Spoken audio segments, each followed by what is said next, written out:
Hello, everyone. Welcome to our How Do You Spirit podcast.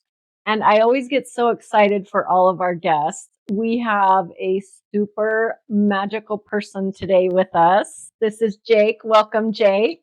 Thank you. Jake, we were chatting a little bit about his story before we started, and just the little bits and pieces I've been able to speak to him about have been amazing.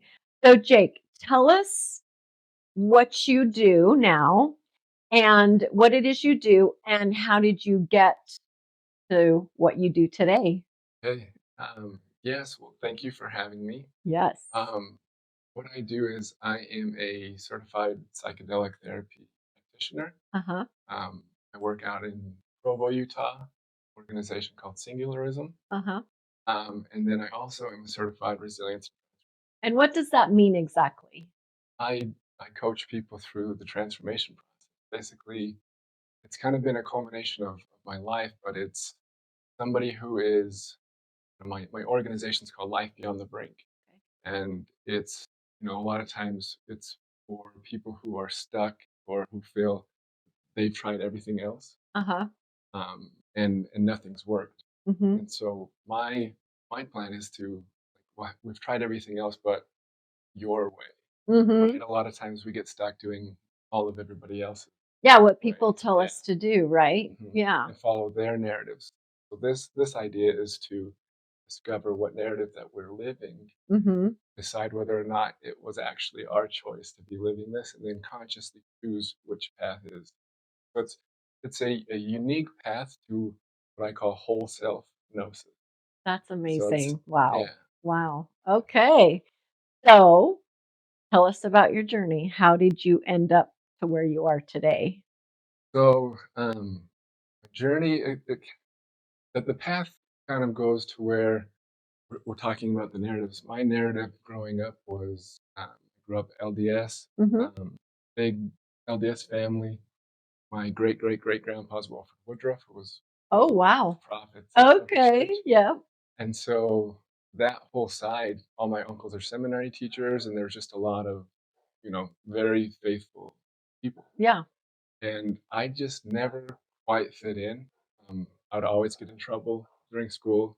I was late diagnosed ADHD Okay. around when I was 30, but it was Mhm. very apparent throughout growing up. It's like, "Oh, that's why I was the way I was." Yeah, Yep. but always getting kicked out of class. Mhm. And I was always confused.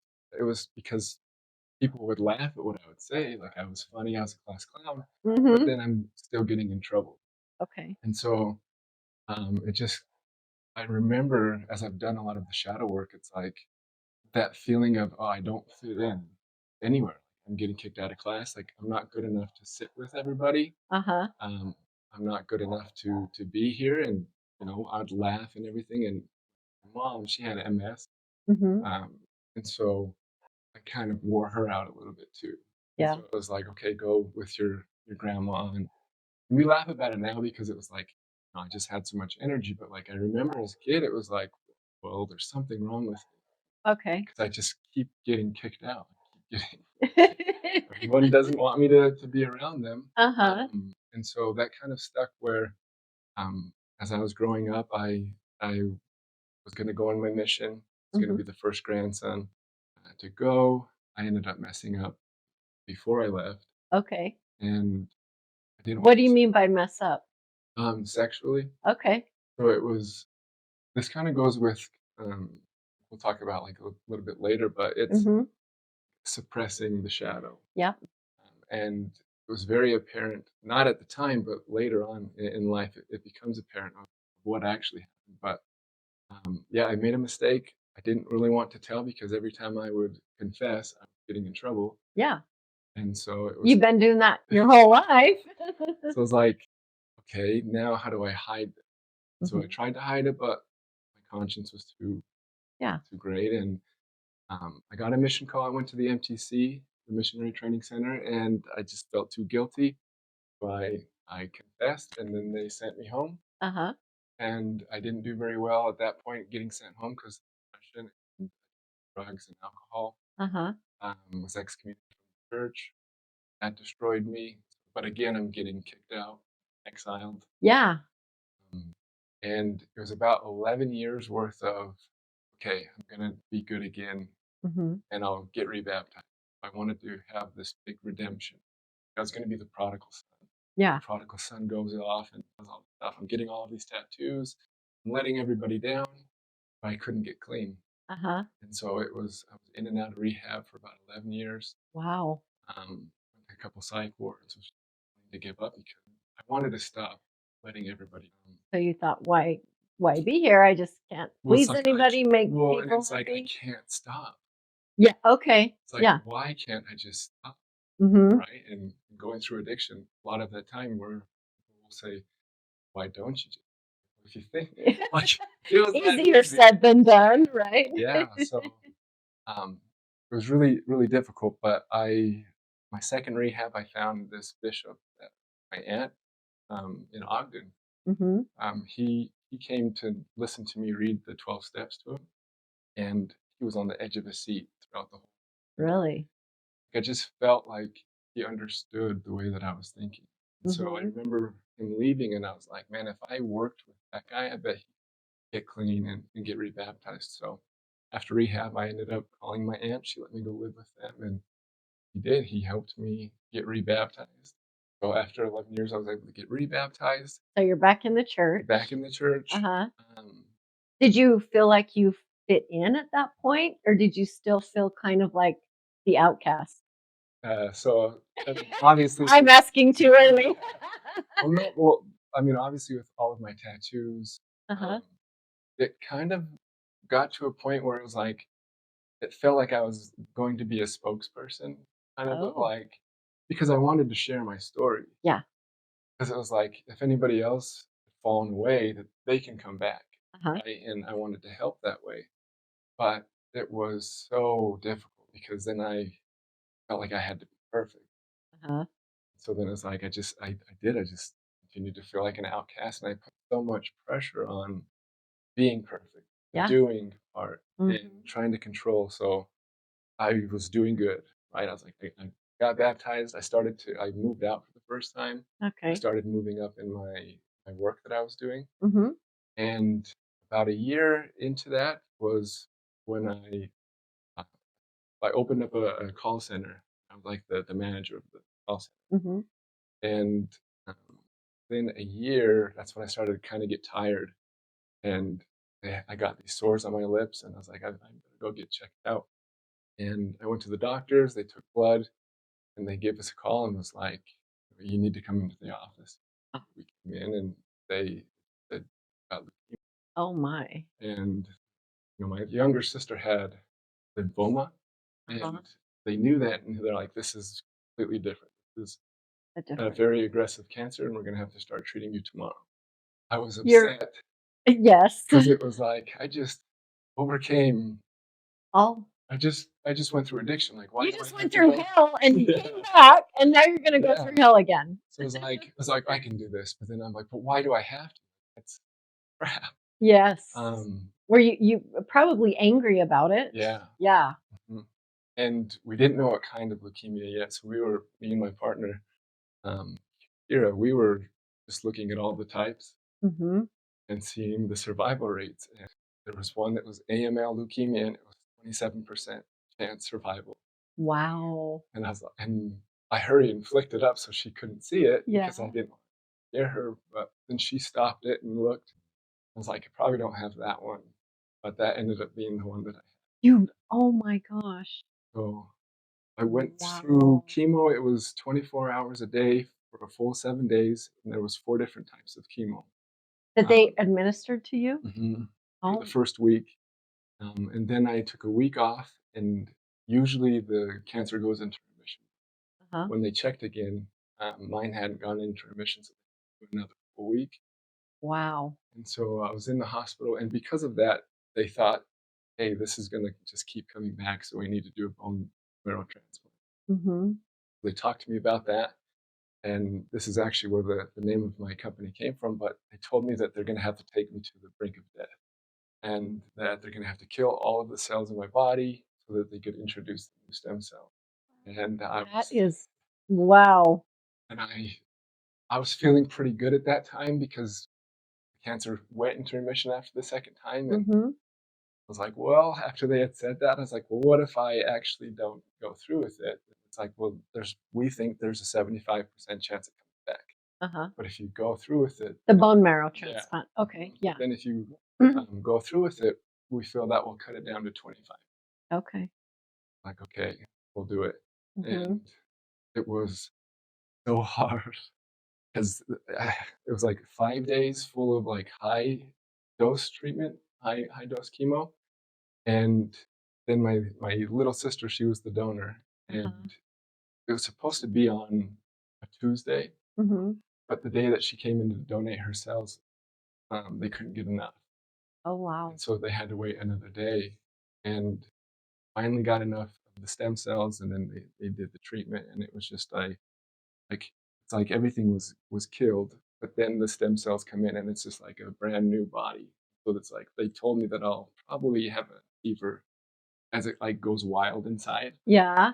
And it was like, but they said it lasts like 2 days, 3 weeks full of 104-degree Oh fever, my. chills, just had all of like the complications that you could imagine. But I think that was a blessing because it made my immune system. But When yeah, when they do those transplants, is it like taking blood from somebody and then putting mhm, that into you, yeah. basically? They had this little rig on her neck. It Really? was like pulling out the stem cells through the blood, and then they would do like a blood transfusion Oh my to gosh. me. That's Yeah. incredible. Yeah, so it was intense, but Wow. And so they use the chemo to kill everything, mhm, and then they reintroduce the new cells. yeah, Wow. yeah. So you were sick for that long. So I was in the hospital a total of 4 months. Uh-huh. So you were So I lost, leaving the yeah, hospital. I was on oxygen 24/7 because I lost 75% of my lung capacity Wow. and couldn't go anywhere because I was on high dose steroids. And so it was like we were quarantining before quarantine even happened. Yeah. Um, and I had to have a caregiver 24/7, and this was Kira, my partner, Uh-huh. and she was only 19 at the time. So That's a truly, lot for a young person. yeah, Wow. because when we left, we didn't have the nurses, Yeah. right? And I was having so many reactions where it was like I coded a couple times. Oh I was my. having like allergic reactions, and so it was nice to have the nurses and the doctors. Yeah. But then when we went home, it was like we were like a new baby. We're like, we have no idea what we're doing, and it's like everything that was coming up, we felt like, oh, was the cancer back? And it was Yeah. just really scary. But That's yeah, horrifying, honestly. yeah. Yeah. So throughout that time, we had to stay home, and so this is kind of like we just started reading everything, and I came across the CES letter. Uh-huh. Um, Everything that I had just went through was, I feel like this was the faith crisis that like just really rocks my world Uh-huh. because it was like I just spent 11 years fighting my way back into the church, Yes. get rebaptized, and then I see this letter that has all of this stuff that's saying all of this information that I was never told, that I actually was told was anti-Mormon. It actually was from the church. Uh-huh. I just lost it because that was my identity. Like, So you thought it's you found this identity and then wow. well, that had been my whole identity Yeah. because I was the reason why I was committing suicide was because I couldn't fit into that narrative Yeah. because I was exiled from this place, Uh-huh. and then it's like, wait a minute, why didn't they tell me this? Uh-huh. Like I already believed the first story, which does seem wild to the person that doesn't believe it. Right. I would have believed the real story about the in the hat and everything, like, Mhm. but the fact that they didn't tell me, Mhm. it really, really bothered me, and so that was kind of the downfall of the identity. Mhm. And it was like life was like, okay, I'm going to take away your physical health. Now I'm going to take away your spiritual like foundation. Now I don't have anything because it was like, well, if this church isn't true, then who was answering my prayers? Right. Who was answering my prayers when I was reading the scriptures? This doesn't make any sense. Uh-huh. And at that time, that's when Hero was having these lucid dreams that she was trying to So was make she a sense of. member as well? Mhm. Okay, okay. Not as for my family, like, in the way that Yeah, like, she right, didn't grow up near the same, right. like, strictness, Mhm. but, like, she still, like, was She a was a Mormon, member and yeah. yeah, mhm. But it didn't bother her, though, because she's like, "Okay, that's not true." Right. But it was like, dude, I was going back and blaming everything. I tried to commit suicide because of me not thinking that. Like, so none of my depression even mattered because none of that is even Wow. real. So, like, you go through those stages, and it was just like, I could see why people get so angry at Mhm. the church, and but that was, I mean, that was in even close to how much I had to actually be dismantled, right? Uh-huh. Like, realizing that, oh, mm, all of my behaviors come from what I was taught. Yeah. My parenting, they basically, it's the church is the who's parenting. Everything Yeah. comes from that side. So it's like, this is huge. Like, what are you talking about? You're not, this isn't bothering you because it was just killing me. Yes. Um, and then kind of like I was embarrassed too because it was like I was speaking to all of these people and saying, "Hey, like, you can You're come back." Yeah, preach. preaching. Yeah. Yeah, and Mhm. then you're questioning what you were preaching Yeah. to people. Then I'm like, well, Now what? now I can't even show my face. Oh, Like, no. 'cause it's like, because now I don't want to be a hypocrite. Uh-huh. And, but it was just like, I just carried so much shame. Mhm. But as she was looking to try to make sense of her dreams, she brought this book home about ayahuasca. Mhm. And then that was kind of my introduction of psychedelics. And couldn't go to Peru, but I was like, well, psilocybin, like I've done that before. Mhm. And I was already big into coaching at this time. Like, I've always been in sales, and with addiction, it's like personal development was huge. Yeah. So I was So like, you had that background yeah. So I already. already had the background. So I'm like, well, I've never done psilocybin with intention. Uh-huh. And I know how to work with goals and things. So I'm like, Mhm. I'm gonna set an intention, and then whatever comes up, I'm going to integrate. And that was a big piece. Like, I just knew that I was like, I'll just integrate what happened. And so I did that. I did it by myself. Uh-huh. Um, and in my mushroom session, I was sitting there, and it was like my mom and my grandma Woodruff were sitting in front of me, Wow. and we weren't saying anything. They were just looking at me. I was looking at them, and it was as if they saw how bad I was hurting. Really? Like, they saw, because it was. I just remember being like, I'm trying. Like, I'm Right. not trying to screw up. And it's like, and again, there's no words. It's just like the divine in me was talking to the divine in You're them, right. and it was like, you don't have to apologize to us. Uh-huh. Like, we see your pain, we feel that. And it's like, you're not a bad person, Uh-huh. and just got like an overwhelming feeling of like, oh my gosh, I'm not a bad person. Finally. Like, so it was just, and I just bawled so hard, and I cried just so much, and it felt like I just had done like a lifetime worth of therapy Yeah. in that one session, and it was like, oh, that divine is still there. Uh-huh. Because when I was excommunicated, they told me that I didn't have the Holy Ghost anymore, Right. that I was separate, but I'm Yep. like, I found out that's not true. Right. I'm like, what I've done has no bearing on who I am. Like, Mhm. I'm part of that divine, and I was able to feel that connection again. So then I didn't need to label it to be a Mormon God. Uh-huh. Like, I was connected to the divine, and it wasn't my Mormon mom and my Mormon grandma. It was the divine in them connecting directly to the divine in me without any words. Yes. It was just a huge foundational moment. Once that level was set, then the shame of everything that I've done in my past was able to be lifted. Yeah. And if that was the case, then what's possible? 'Cause now if I still have a connection to the divine, oh boy, right? Like, this Yes. is this is good. Didn't So, you just feel so amazing oh after that? Like, probably 100 pounds lighter? yeah, because I just didn't realize how heavy those burdens were, Uh-huh. and how, because a lot of it is unconscious Mhm. things that I mean, without awareness, like we don't really have free will. Right. Our unconscious and the things that we've been like conditioned to believe and to Mhm. think, those are basically running our life Yeah. because it's just a reactionary thing. And so it's like that gets so heavy. Yeah. Everything becomes so heavy and it's a lot of stuff that you're carrying that's not even yours. Mhm. And so it's like when that was like, oh, I'm not a bad person. It's like, okay, all I really needed was patience from people. Yes. It's like, help me understand what's going on because Yeah. some of the things, like especially sexuality, it's like that's uncomfortable for adults to talk about. Right.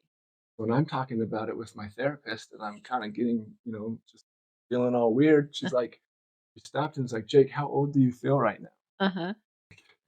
Like 7? It's like, "Oh," she's and it and but it she made sense. It's like and it's because the times when I needed to have a conversation about that, I was Yeah. talking to other people who were in that same phrase, 7 years old, Yes.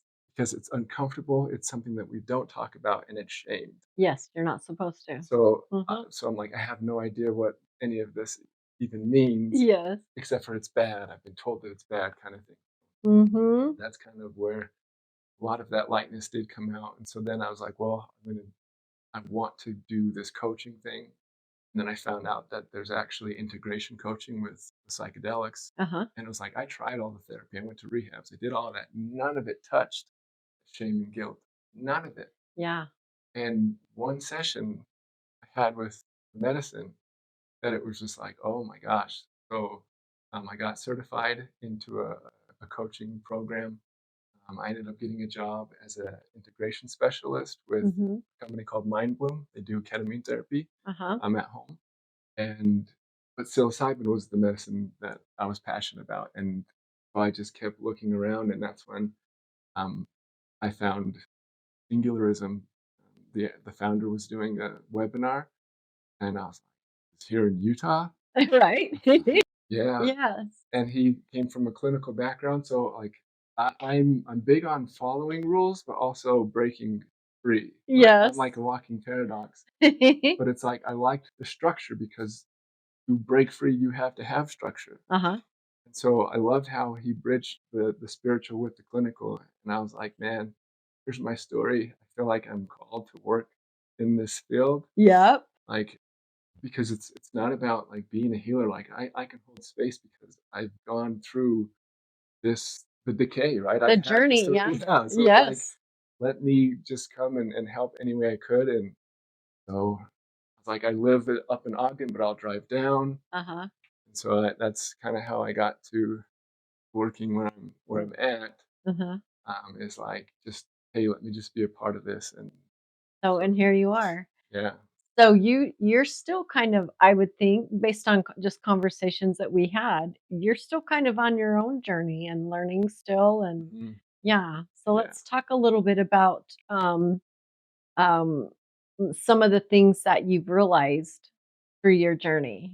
I mm, mean, we've had your shame and mhm, things, realizing that, oh no, that's not, yeah, I'm okay. yeah. That's not mine. Right, Yeah. right. So what was next after that? So it was enough. So this is where I stopped looking at life as just events. Mhm. I started to see the spiritual pieces come into play. It's interesting because before cancer, before my leukemia, it was okay, I need to prove my worth. I need to prove myself. I need Mhm. to redeem redeem myself and come back to the garden, Mhm. right? Excuse me. And so it's and then the cancer happens and it's like you all the time you hear it's like, "Oh, you're so strong." I would always hate that because it's like, yeah, you know what I did?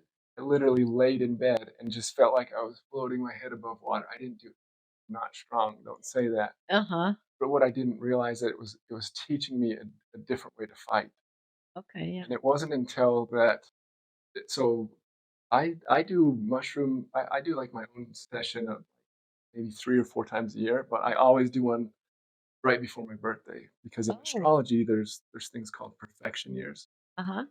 And I've always loved astrology and because of, well, I'll kind of talk about astrology is actually what opened up everything, like on Okay. that spiritual sense of like helping me see past the minutia, Uh-huh. the little details of like what's actually going on to see the bigger picture of like, oh, actually, this is that's above, so below. It makes That's within, sense. so without, what's going on in your world is Uh-huh. actually what's going on inside of you. Yes. And so my kind of awakening was right before, so I was going into a sixth house perfection year, Mhm.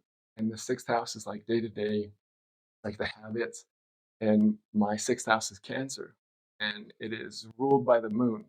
Mhm. Cancer is a sign that's ruled by the moon, which is the divine feminine. Yeah. So I'm like, okay, my intention, and this is kind of how I use astrology with psilocybin as well. It's like it's a helpful intention. I'm like, well, I know I'm going to be going where the themes are going to be about nurturing Mhm. and my day to day habits and how do I nurture myself and work and things like that. I was like, well, let me get in touch with my moon. So the moon rules all of like the inner emotions, the intuition, Uh-huh. all the feminine. Uh-huh. And I'm like, okay, so this will be a good intention. My intention is to get in touch with the divine feminine. Uh-huh. And I'm kind of laughing now because I did not realize what it was gonna do. Like it's freaking insane. So I have my session and like at the very beginning, and I always have like mercurial sessions, like which Mercury is like a trickster. So it's Okay. Hermes. He's got like the wingtip shoes. Uh-huh. He's like in a kind of an androgynous figure, Yeah. but it's like trickster. It's just like always throwing a joke and it's always laughing and everything. But this one was different. It was like from the very beginning, I felt like the Divine Mother's presence. Uh-huh. I didn't see her. I didn't do anything, but I remember like I fell like to her feet and I was just like, thank you, thank you. I just like felt this presence. And I was like, wow, that was really cool. But then it was like I opened up Pandora's box because the moon, my moon specifically, Mhm. is conjunct Neptune, meaning that they're the exact same place. Neptune is very mystical and it's Mhm. dreams and it's illusions and it's everything. And so I start to learn about these two things Mhm. and I start having crazy dreams. Really? So I'm like, okay. And I'm writing the dreams down as they come. And the dream world and the psilocybin world are so similar. Okay. Like a lot of mostly women, Uh-huh. it's like, oh, I've been here before. Like, Oh. even if they've never done mushrooms, Uh-huh. their first time, it's like, oh, I've been here before. I get this liminal space, the Really? liminality behind it. It's like, oh That's yeah, interesting. and and on like the masculine side, like you have to let go. Yeah. You have to let go of control. Yeah. And so Yeah. so it's really difficult sometimes. I'm having these dreams, and one dream in particular, I opened up my scriptures and it was like I was like had this little compass with a little hole there and I couldn't Uh-huh. see what it said. So it was like I zoomed in and it said, do your chart work. Uh-huh. Like Okay, what does that yeah, I'm mean? like, do your chart work. But I was always interested because it was like I always have felt misunderstood. My Mhm. whole life had been I'm this exile. Right. I'm getting kicked out. And it's like I'm so defensive. Like just I always feel like I have to defend myself with everything. And so like it would my relationship with Kira, I'm Uh-huh. 6'3", she's 5'2", but she's barking at me because she needs to feel safe. Uh-huh. While I'm thinking I'm in trouble, and so I have to defend Right. my cell Mm. integrity, whatever. Mhm. And that's not doing any good. It's just triggering her trauma. Yeah. She's literally just trying to feel safe. So I'm like, I've got to figure something out. And so I'm like, okay, let's look at my chart. And so I just went in it to where I'm like, all right, I'm just gonna learn every single thing about every placement. Uh-huh. And there's a placement called Chiron Mhm. that he's considered the wounded healer. And he's this mythical character where he's half horse, half man, so he's a centaur. Mhm. And he at birth, his mother like abandons him 'cause he's disgusting. He's half Yeah. horse, half. man, so he has this wound, but then he gets adopted by the god Apollo, his sister, and gets taught medicine and arts and music, and he becomes the one that trains all of the heroes. Uh-huh. And it's like, so Hercules and all of them, like they go see Chiron, this wise centaur. But Chiron gets hit in a battle. It wasn't his fault or anything, but he gets hit with this arrow that has this hydra poison that wounds him. And even though he's the greatest healer there is, like Uh-huh. he can't heal this wound.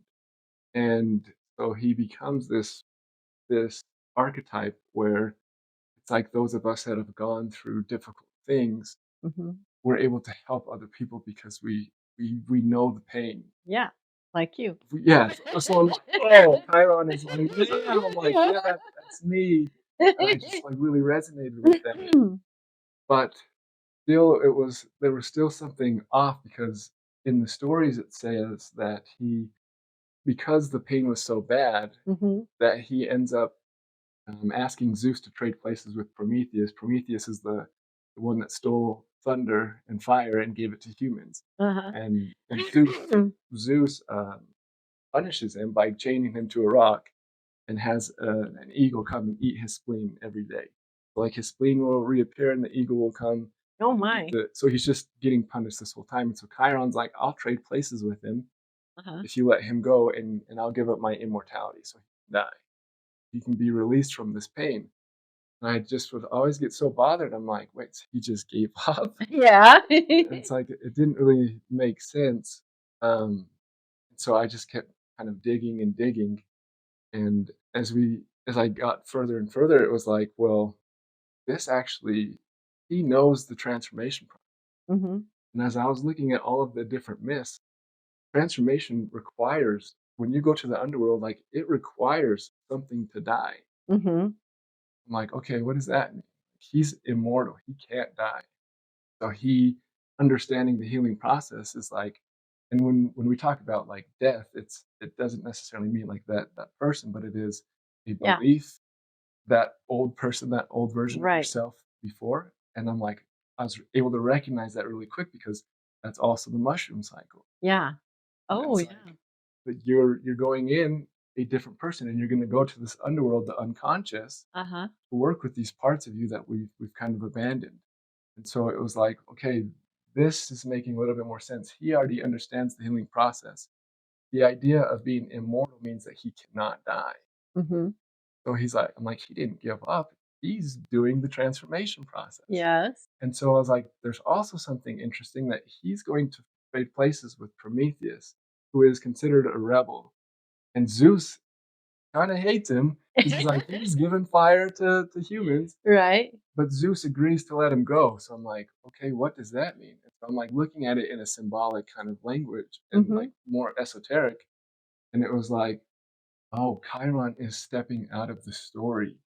Chiron is having the story because as I read the myth, it's kind of like I get a vision of my life, Uh-huh. of how it's pertaining to my life, where I'm living in this wounded healer story, Yeah. that I have this wound and I can't do what I want to do because I'm just, you know, I'm Mhm. stuck here. Like he's giving up the idea that he has to live forever and he has to go the same route as everybody else. Okay. He steps out of that journey to release the liberator, the Mhm. Prometheus, who's also symbolic to Lucifer. Uh-huh. Lucifer, Lilith, Prometheus, like they're all these rebellious characters that were misunderstood Uh-huh. and that were kicked out of the garden and all of that stuff. So I'm like, okay, actually, this is my path. My path is to I'm going to start decoding all of these misunderstood characters. Wow. And it started as I was looking where all of these asteroids came out, and it started with I found that I have. Do you know the Hindu goddess Kali? No, I have not heard of She is a her. dark feminine, Uh-huh. and she is a emanation of the goddess Shakti. Well, to make the long story short, like there's this demon Mhm. who is just causing chaos, and none of the gods can defeat it because every time they slice the demon, Mhm. like blood will fall on the ground and more demons sprout out. Oh. So none of them can do anything, right? And Mhm. then out of the divine feminine comes Kali, the great destroyer, the dark feminine. Mhm. and only she's the one that is able to defend him. But how she does it is she has her tongue sticking out. She's a scary looking figure, Yeah. but she has her tongue sticking out, and each time that the blood falls down, she licks up the blood before it hits the ground. She's So absorbing it. okay. She's absorbing the wound, Yeah, yeah. and um, so she defeats him, and but she gets so blood like drunk, like she just starts going crazy, and now she's killing everything in sight. And so it's like she's got this crazy rage, and so all of the gods are like they talk to Shiva, who is also he's the male part of destruction and chaos. They're like, hey, you've got to go stop her. And Uh-huh. instead of going and like controlling her and whatnot, what Shiva does is he lays down on the ground on his belly. Mhm. And while she's doing her dance of destruction, she steps on him. He becomes aware of what she's doing, and she calms herself. She's able to calm herself down. And what that's showing is the sacred masculine coming in to witness the feminine. That Yeah. it doesn't need to be controlled. It doesn't need to Wow. be controlled. It doesn't need to be told what to do. It just needs to be witnessed. Uh-huh. So as I was reading that, I'm like, ah, I haven't been witnessing my feminine. Yeah. I haven't been witnessing. I'm trying to control everything because I Yeah. trust if it goes my way, then I Yeah. trust that. But Yeah. in reality, I'm saying that if it doesn't go my way, I don't trust that I'm going to be okay. Uh-huh. So I sit and try to control everything and control everything. I'm like, that's not what I need to be doing. I need to allow that wild part of me. Uh-huh. And I'm like, where did this come from? And so I was able to peel back those layers. And as I was doing my astrology chart, I was able to go to those parts of like with Lilith, Mhm. especially. I'm like, oh, the demon was created when they told me that I was to be shamed. Yeah. As I was doing my work, it was the Adam and Eve story came to mind. And it was like, who told God says, who told you you were naked? Yeah. I was like, who told you you were naked? Uh-huh. That means that the shame it was told to them. Right. And Lilith, are you familiar I mean, with I've Lilith? heard, yes, Yeah. but I don't know that yeah, the So story. before Adam and Eve, in Jewish mysticism, there's Adam and Lilith. Okay. And Lilith is made from the same dirt, not Adam's rib, the same dirt. And Uh-huh. there's a story that Adam tries to get on top of her to have her be under him. Uh-huh. And she's like, no, I want to be on top.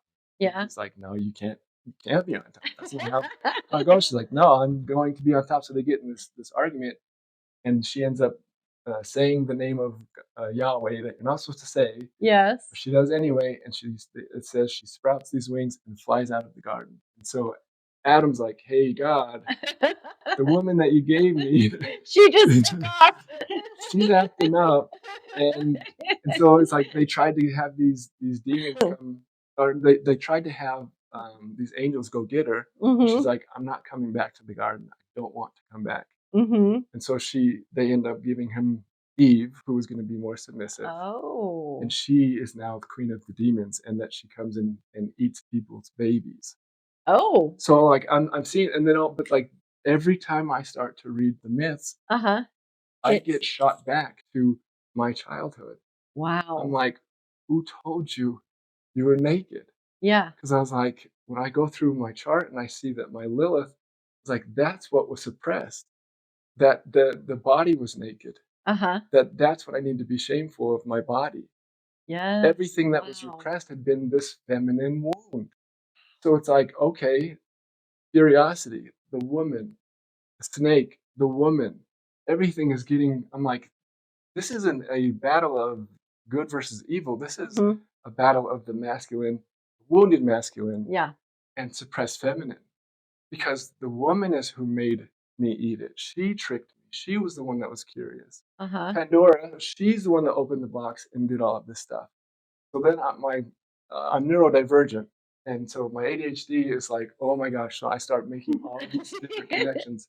And it's all going back to the woman being suppressed, the shadow. Uh-huh. And I'm big into Carl Jung Uh-huh. and depth psychology, and it's in the shadow. It's like he talks about until we make the unconscious conscious, it will dictate our it'll direct our lives, and we'll call it fate.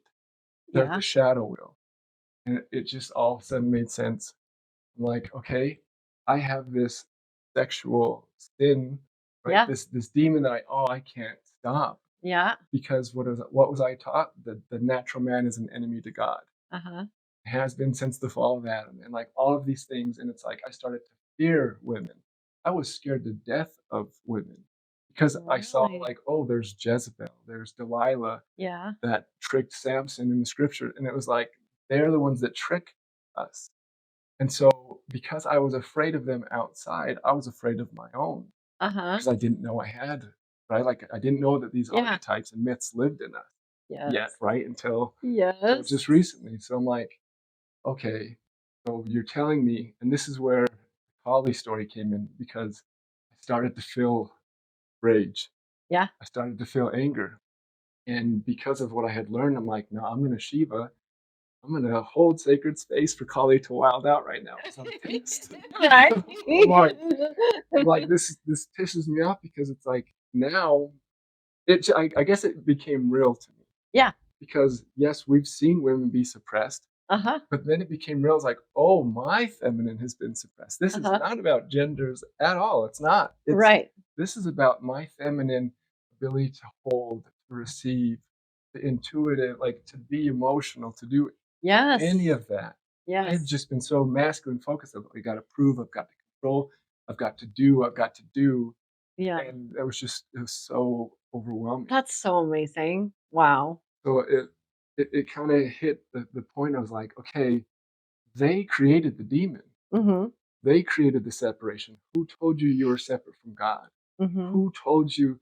So everything just kept hitting me harder and harder of like, they're the ones that told me that I was separate from God. Mhm. They're the ones that told me my body was shameful. They're the one I'm like, this isn't my story. It's Right. like I have been fighting my way back to Eden, wanting to get back to Eden when I need to be Lilith and be Mhm. like, I don't want to come back. Yeah. Because Lilith represents that autonomous freedom of like, no, I'm going to unapologetically be me. And what I saw was she was manifesting so heavy. Uh-huh. Like when we suppress the shadow, and it's just like with mushrooms too. It's like if somebody's going through a bad trip, the more that you resist, that thing not only persists, it's going to get stronger and bigger. It's the Uh-huh. same with the shadow and everything that we repress. So I'm repressing, Yes. shaming Lilith, saying no, this sexual desire, this my body, like no, Right. no, no. Right before I go on my mission, I didn't like. I was having girls approach me because I Uh-huh. was scared to death of girls. Yeah. So then what did that do? It reinforced their story because I'm like, see, they're the devil. Yeah, they're So coming after I'm you. scapegoating them. I'm like, well, every time I try to be good, Satan sends another woman. Yes. And I'm not realizing. I mean, I'm just following everybody's Yeah. story that they've told me, and Yeah. I'm just believing because I was too young to even know. Now it's making sense, and now I'm getting pissed Mhm. because it's like, oh my gosh. So I would fail. The woman would deceive me, and then I would need to go to them for help. The people that then this is where it was like I was going to the people that created my demon Yes. so that they could help me because only they could help me. And Mhm. what was their way? It's reader script. It was more structure. It was more Right. obedience. But what did that do? That just disowned my part. Yeah. It just disowned that curious part. The like, and so she grew into this scary demon That's that the like just like her monster. stories. And it was like, oh, but then I had this moment of with Lilith. I Mhm. just uh, I just apologized and I'm so sorry. And it's like the difference between that and this is kind of what like the type of coaching I do too. It's based off of like internal family systems therapy, Mhm. parts work. Are you familiar with? Mm-mm. It's the idea that it's multiplicity of mind. Mhm. So it kind of goes against pathologizing anything. It's saying that we have these parts. Like a part of me wants to do this, but there's another part that doesn't. Yeah. Well, we've kind of pathologized that of like, oh, that's crazy. You're mentally ill if you think that you have these different parts. Mhm. Everybody thinks a part of me does this, a part of me wants to do this. So it was like instead of shaming this addiction part, Mhm. It's let me get to know this part because Yes. it's trying to protect me in the only way that it's like in the only way that it knows how. It doesn't realize that we're not in the same situation. Yeah.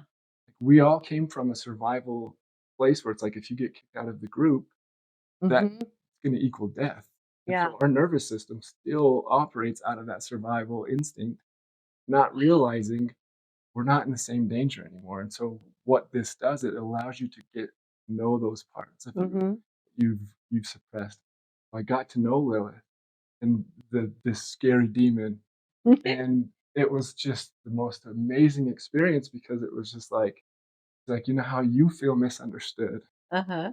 like, and I'm like, oh my gosh, because then I was like, okay, yeah, like I'm sitting here complaining that oh they don't, but I don't get me, and this Yeah. is where that reflection comes in. I'm like, they don't trust me. It's like, no, I don't trust myself. Yes. Everything is being shown that's from the outside. It's like it's just an internal reflection of what's going on inside. Uh-huh. And once that hit, it's like, okay, I'm gonna just start decoding all of the myths. And I went to Medusa because she's misunderstood. And Yeah. it's like all of this stuff just opened up to where like now like she was raped in Athena's temple by Poseidon. Mhm. And Athena gets pissed because she's all about purity. And Right. she's like, this happened, but she punishes Medusa, not Poseidon. She turns Medusa into the monster. Right. Seem right. So I went further and further back, and she was already like a priestess, like a kind of a it's called the Gorgon. Uh-huh. Like they later changed it to where she was raped. Oh. She was already a deity, already worship like, and so it was like all of the things that I keep seeing is everything is being taken away and Mhm. passed on. When the Greek myths came in, that's when the patriarchy came in, and they started taking over the women's Wow. realms. So then we have Pluto who rules the underworld. But before that, it was Ereshkigal, a Sumerian goddess. And it was like, okay, so I started to just everything just started to like fall into place. Uh-huh. Everything that I had learned about the IFS, the parts work, now I start seeing that in astrology because all of the placements are parts of ourselves. So I'm like, Wow. oh, now I know how to dialogue with these parts. Uh-huh. I can do that with astrology. Myths start making sense because they're just mapped out of our versions of our psyche.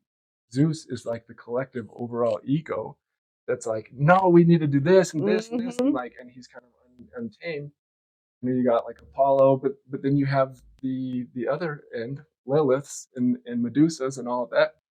So just as like, okay, it just was. Once I healed my feminine, Mhm. it just felt like everything went to like it just opened up everything. That's Instead amazing. of focusing on one little thing that this is the way that it is, Uh-huh. it's like, hey, there's so many possibilities. And if we just say that it's this is the only possibility it can be. Yeah. But if we keep an open, like I call it like that 13th path mindset of like it's in the middle, it's Uh-huh. somewhere. Let's hold these paradoxes Yep. both true. Mhm. So now I went from believing that, oh, there was only one true church or way or whatever to understanding it's like, oh, there's not one true anything. Mhm. It's more, for me, it's more likely that it's all true. Yeah. And I can hold that and I don't have to get defensive over somebody else's belief because, man, I Right. can support them Yeah. in their truth. So it's like, let's take out all of the narratives. And that's kind of what life did to me. It was like I had a false return. I was coming back to the church because my inner child wanted acceptance. Yes. And life was like, "Mm, no, I you have love it. like the underworld demands sacrifice. Uh-huh. And so it was like, we're going to take away your physical health. We're going to take away your job. We're going to take away your spiritual foundation. And then during that, me and Kira also broke up. Oh. So it was like, I literally, and I didn't have anything to fall back on either. Uh-huh. That's the ground it wants to work with. Yes. And so then it was like, instead of adding more, it's just about uncovering, right? It's like, oh, I don't have to add more tools, except for the tools that I do have now are Yeah. helping me uncover everybody else's stuff. Wow. And that can allow for my truth to shine. And that's where, like, in the work that I do, it's like that's the moments where it's like when it starts to rise out of the person I'm working with, Mm-hmm. that's what we pay attention to because it is kind of like the orchestra. It's like the things that trigger us, they're triggering us because Yes. we have a wound. So it's like the path is the way, the wound is the way.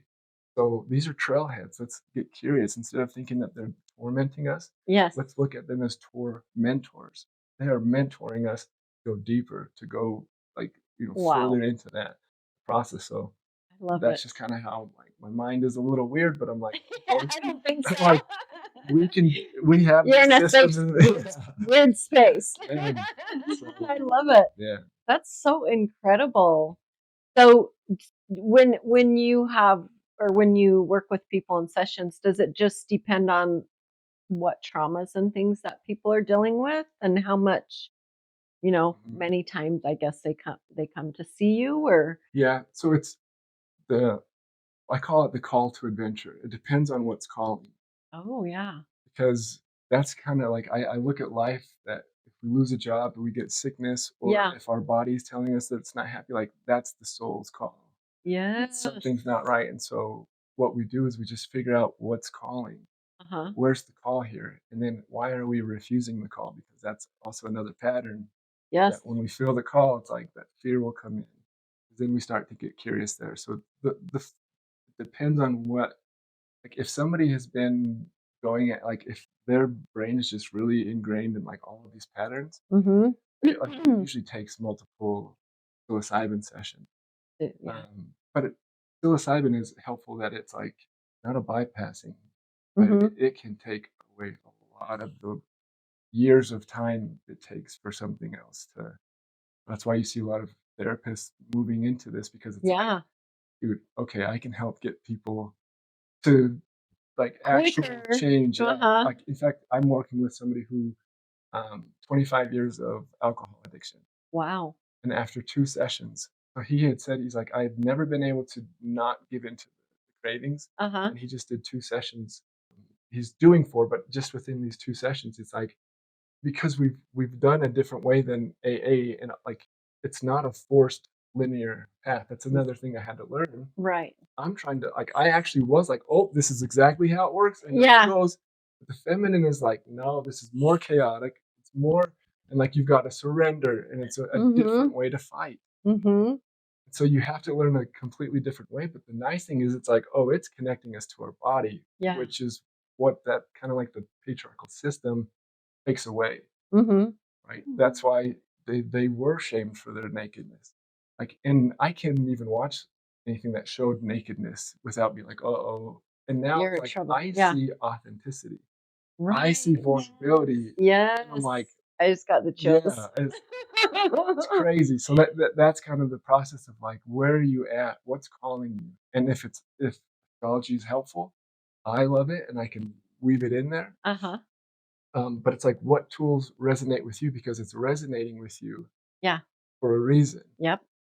We kind of like play an instrument. Pain Mhm. is a good one because we feel it, so Yes. we can follow those Yeah. resonance because we're in right relation to it. And if we can use it without judgment, we can just witness like Uh-huh. Shiva does to Kali. Yeah. We can just witness that, and then that sacred union of opposites is where it's like it's that marriage of the masculine and feminine, Mhm. and it's here first, Yeah. not like, oh, now I'm going to treat them. But it's like no, it starts here, Yes.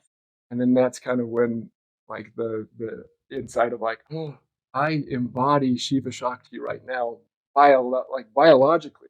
I'm Yeah. literally walking around with feminine blood, Blood. Yeah. XX blood in the structure of my masculine Uh-huh. body.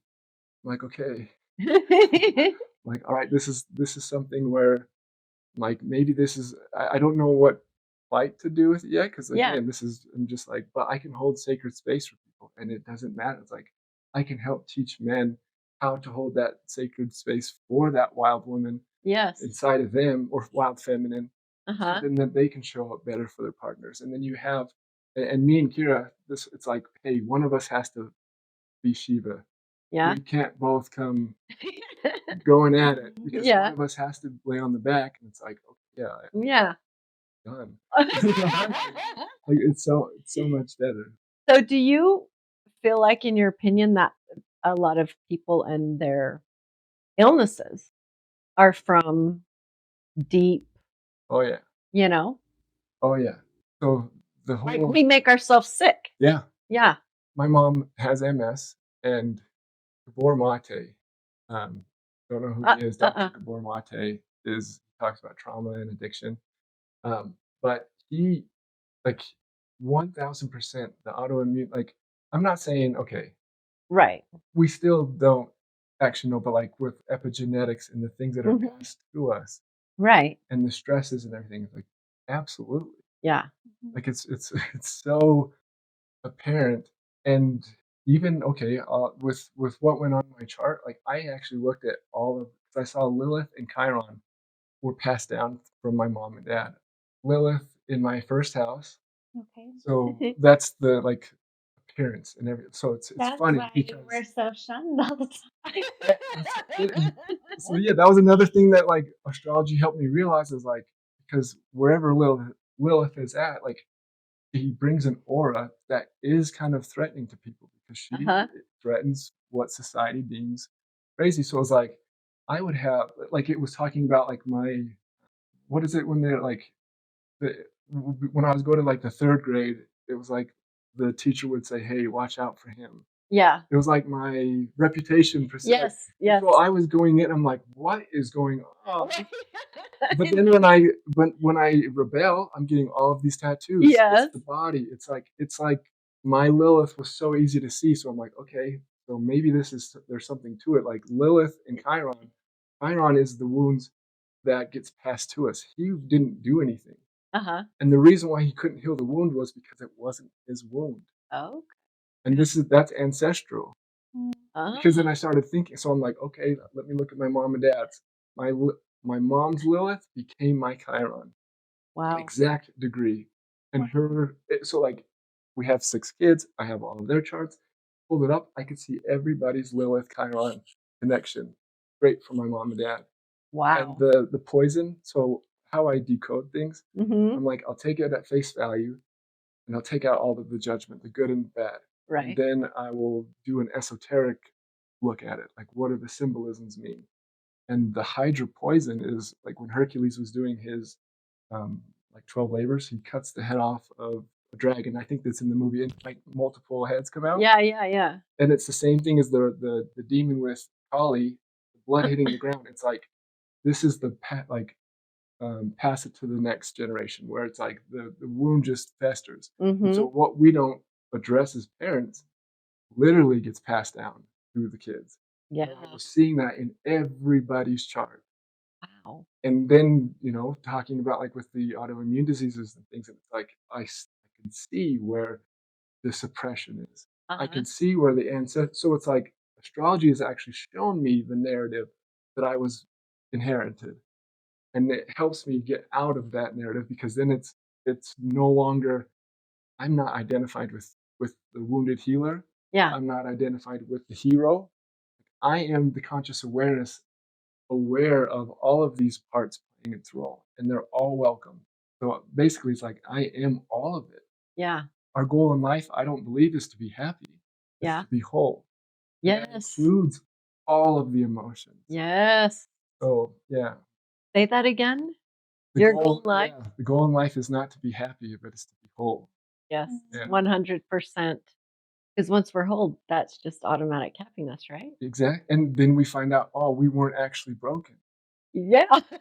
That's the lie. That's the sin. They say a sin is what separates us from God. But we don't sin unless we already think we're separate from the other, Yes. right? So anytime we steal or we're fearful, it's because we have the illusion that we're separate. Yep. The separateness. Wayne Dyer, you probably know, Yeah. talks a lot. I've listened to several of his books, and he talks a lot about the separateness and yeah. And that's Yep. the thing that you connect to. That's what I love about the psilocybin. It's, you start to see, oh, this is the same life force energy that's going through nature, through animals, through every single one of us. Uh-huh. I'm not any different. So I can be like, and the fact that it's like, oh, I don't hate LDS Church Right. at all. I Me don't neither. hate any of that. And I'm like, Mhm. we're all just doing our freaking best. Yeah. And if somebody does something to me, that was their earthly reincarnation. Like, Yeah. That. the divine, Yep. like, we get it. Yes. Right? Yes. We'll probably be up in heaven and be like, oh, you're jerk to it. You're like, Right. yeah. Apology comes later. Yeah. It's like, but I get it, right? Yeah. The divine in me sees the divine in you. Yes. There is no separation. And when No. I get that feeling, I know that I'm like, okay, I need to come back in. That's I resonate with that a lot. When you can feel it Yeah. for sure. Wow, that's incredible. Well, thank you so much for sharing Yeah. that story with everyone. Yeah. I learned so much, and it's so Jake's been one of the guests where I'm like all mesmerized listening to his stories. I love it. You definitely need to come back on. Yeah, we're gonna have to have you back for sure, because I feel like I could probably sit here with you for the rest of the day and just like be, tell me more. No, Right? I appreciate you guys. Yeah, thank you so much. Thank you everyone for watching, and be sure to go to our website, howdoyouspirit.com. We have all of our links for the social medias, and I'm also working on building up my clientele for readings. So if you're interested in a reading, please give us a shout out, and we will see you all soon.